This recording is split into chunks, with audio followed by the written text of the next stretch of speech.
Okay, so barrel or nah, the first one comes from a listener yet again. So let me play that. Chad and David, barrel or nah, scuffing up your wax with a little sand. Been doing it on and off my entire surf life. Had no idea until I saw a friend doing it as a grom and realized that it's like, oh yeah, traction. There you go. But nowadays, something I don't know. I just don't do it. Sometimes I do it. I don't know. So, barrel or not, do you put a little sand in your wax for a little extra traction before you paddle out? All right. Keep up the work, boys. You. The little discussed action in surfing. I'm going to say full barrel. I don't do it, but I'm going to start now. It's these little things, right? It's the little touches that define the surfing life. And this is fully one of them. Even though I don't know if it works at all, but getting down there, scooping up a little wet sand, rubbing it in your board, it's just another little thing that says, I'm part of this community. I'm going barrel.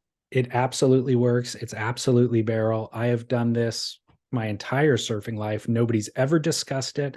Nobody's ever written about it in a magazine. It is simply something that you notice through And then you do. osmosis, and then you do. And it's super effective, but I don't do it 100% of the time.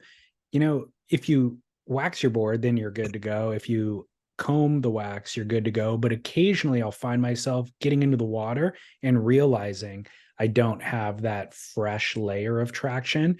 And that's where the sand comes in really handy. It's funny that you mean. I mean, I do it then too. It's when I get in the water and I realize this wax is super old, and I don't want to scrape it with my fingernails. That's gross. That And doesn't work for so, me. yeah, no, it's gross. So then you do, yeah, that's when I will do the whack or the sand rub. I've never thought that it was working. Actually, I just thought as something to do. This is No, it at least an works. attempt to yeah, give It, myself a fighting chance to wreck a wave. it it works if you put enough elbow grease in it. And for listeners who, I mean, I presume everybody knows exactly what we're talking about, but yeah, it has to be wet sand. It's once you Yeah. get into ankle or knee deep water, because you need that little bit of lubrication in the sand to fully get it around. But you got to put some elbow grease into it and really work it into the Okay. wax. And then Okay. Like it. Barrel. I it's like knew it was putting, a barrel, and yeah, now I'm happy. I'm happy that everyone knows it's a barrel. yeah, highly recommended. Um, Barrel or not, signing a contract without reading any of the fine print. Oh, I mean, it's a barrel. I guess everyone does it, but man, it's not cool. Fine print is not cool. Has anybody in the history of human existence read every word of a contract? I think the only time that I have done it is not me doing it, but it's like contracts with publishers or whatever, right? Where there's like in the fine print is important stuff, but credit cards, anything you like, imagine what you've signed up for, everything you've signed up for, anything that you have signed your name to. Like yesterday was on the train on the Amtrak up to Los Angeles.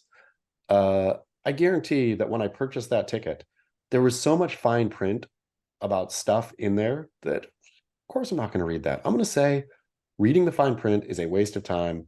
Just trust. Just go out and trust big corporate America that they have your best interest in mind. I'm saying even with a mortgage, Oh, with a yeah. mortgage loan, it could be um, getting some medical procedure. It could be the most important paperwork of your life.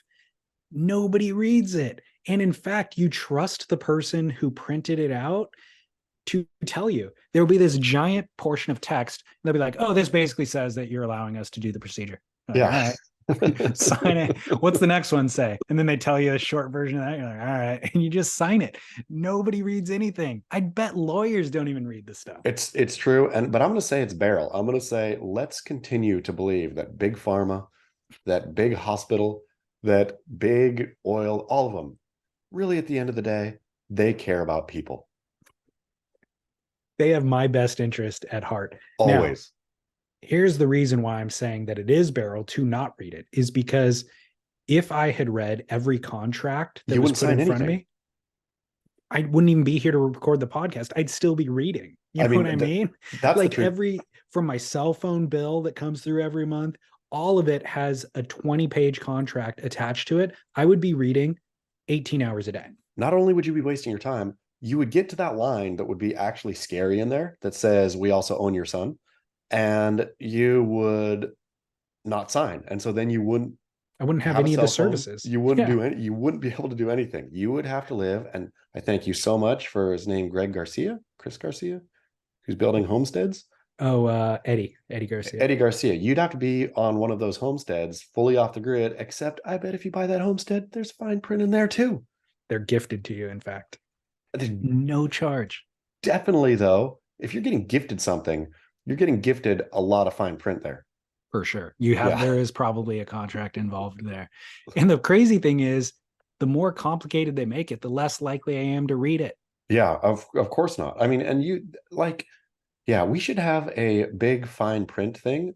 And like any listener of the show has signed our fine print from here on out. In that fine print, I'm going to get to it today. I'm going to get writing fine print.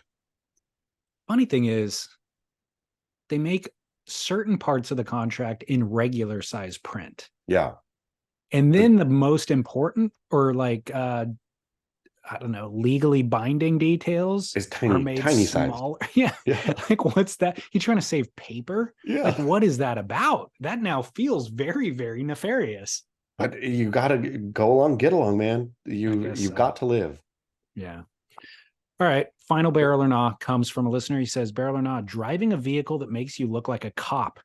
In my country, or I guess county, this would mean driving a newer model white Ford Explorer with blue surf racks. I get so mad when I get tricked into slowing down because there is a white Dodge Charger or whatever behind me. Like it is really, oh, but I guess now that I think about it, when you were speeding and you see those lights behind you, or you see that distinctive silhouette and you think, oh no, busted. Slow down, comes closer, and you're waiting, and then you see that it's not a cop. The relief there is also wonderful, though. It matches the terror of just like, Yeah. feels so good. But I'm going to say it is no barrel. It's rude to your fellow man to do that. People should not buy cop-looking cars.